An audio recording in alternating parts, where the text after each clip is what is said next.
Bonjour à tous, je m'appelle Nicolas, je suis un analyste financier chez Olymtrade. N'oubliez pas de vous abonner sur notre chaîne pour ne rien manquer. N'oubliez pas que nous avons des réseaux sociaux pour vous, pour vos commentaires, pour tout ce que vous voulez. Alors mes amis, aujourd'hui on va parler au sujet très intéressant pour les traders. C'est le sujet de Martingale et Parlay. D'accord. Martingale et Parlay, ces deux systèmes de gestion de l'argent, c'est le money management, sont devenus très populaires parmi certains traders. Cependant, que sont ces systèmes et quelles sont les particularités de leur utilisation? Alors, c'est juste pour cette vidéo. Je vais ouvrir la plateforme pour vous. Ce que vous pouvez regarder sur la plateforme. Et bien sûr, la Martingale et le Parlay sont basés sur la théorie des séries. Elle suppose que le profit ou la perte de chaque transaction n'est pas lié à la transaction précédente. En d'autres termes, le résultat d'une transaction est aléatoire. Cependant, des séquences se produisent. Supposons que nous jouions à pile ou face. Selon les théories de suite, de série, une séquence de résultats de pile ou face ressemblerait à ceci. Pile, face, pile, pile, face, ou par exemple pile, face, face, face, pile, etc. En d'autres termes, une séquence pendante puis suivre entre deux gagnes ou vice-versa. D'accord? Alors, l'utilisation de la Martingale implique que lorsque nous subissions une perte, par exemple, je vais ouvrir la transaction en eau, dans ce cas, oui, ce sera contre la tendance.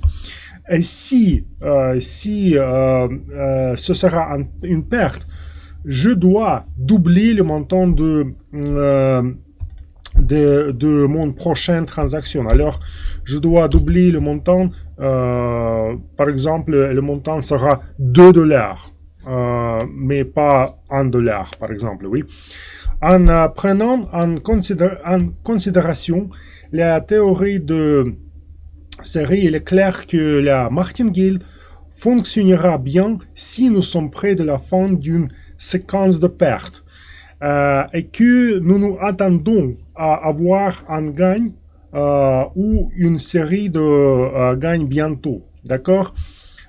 Cependant, si nous commençons à utiliser la Martingale au début d'une séquence de pertes, à la fin de celle-ci, notre risque peut être très important et tous les comptes ne peuvent pas le supporter. D'accord? Donc, on va regarder alors qu'est-ce qui se passe ici. Maintenant, c'est avec profit, mais quand même, on va voir ce que sera passé. Mais si c'est une perte, donc je dois augmenter le montant. D'accord? Et la Martingale inversée ou Parlay consiste à doubler le montant de la transaction chaque fois que nous recevons un gain. Ce qui signifie que dans ce cas, il est souhaitable d'être prêt du début d'une séquence gagnatée. Cependant, plus nous obtenons de gains, plus nous sommes susceptibles de terminer la série et d'obtenir une perte. C'est là que résident nos risques. D'accord. Le résultat est 1 dollar. Donc, je dois ouvrir la transaction encore une fois et je dois augmenter le montant. Par exemple, maintenant, ce sera 2 dollars. D'accord. On verra si c'est avec profit. Donc, je vais couvrir mon perte précédent. Et dans ce cas, ce sera juste, ce sera le profit juste 80 centimes. D'accord? Mais on verra. Alors, quel aspect pratique pouvons-nous tirer de tout cela en matière de trading? Si la martingale est utilisée, il faut se rappeler que le prix peut aller dans la direction opposée jusqu'à 8, 9 fois. Cela signifie qu'il faut limiter le nombre de fois où vous pouvez doubler le montant de la transaction, d'accord? Supposons que vous ayez doublé le montant de la transaction 3 fois. Si vous subissez à nouveau une perte, il est logique de revenir au montant initial de la transaction. Il s'avère que vous êtes au début d'une série de pertes, d'accord? Et dans ce cas, il faut bien sûr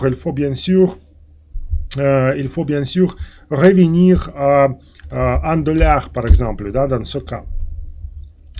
Lorsque vous négociez sur une tendance, par exemple, maintenant la tendance est baissière, il est préférable de doubler le montant de la transaction uniquement lorsque la tendance se poursuit.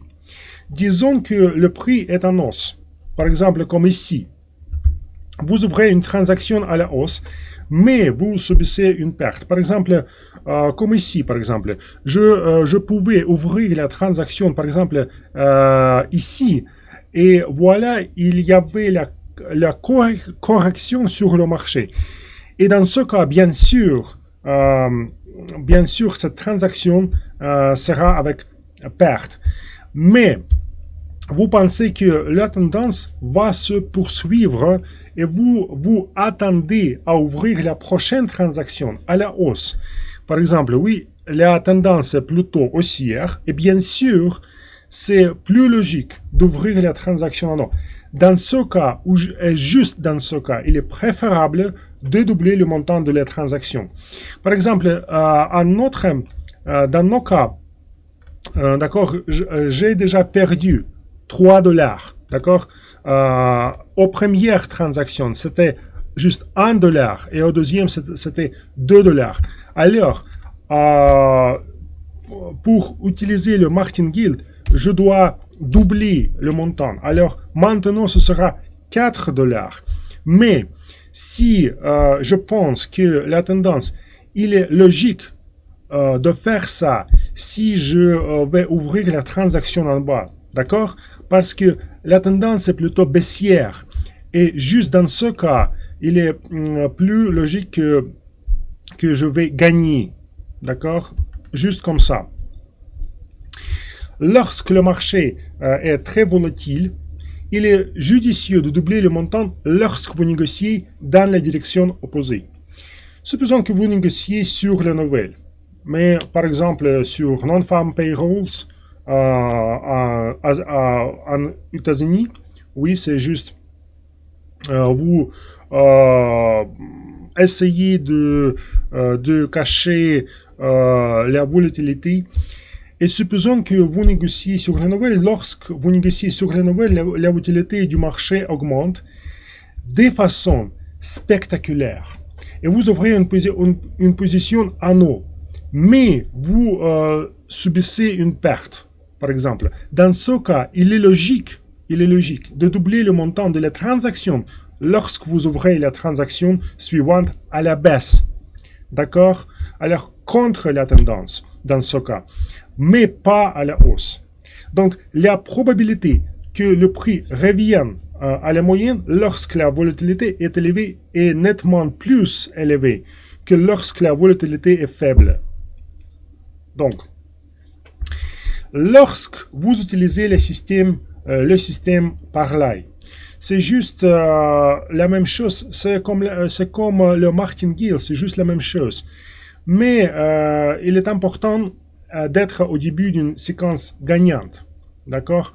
Cela signifie que vous devez toujours limiter le nombre de doubles. Par exemple, si vous avez une séquence gagnante de 3-4, vous devez arrêter d'utiliser le parlay et revenir au montant initial de la transaction. Comme ça. Et les règles d'utilisation du parlay en cas de tendance haussière et de forte volatilité sont identiques aux règles d'utilisation de la martingale. Si la tendance est haussière, par exemple, à la hausse. Vous ne devez pas doubler le montant que si vous souhaitez rouvrir la transaction à la hausse après avoir réalisé un profit. Si vous attendez un renversement de tendance, vous ne devez pas doubler.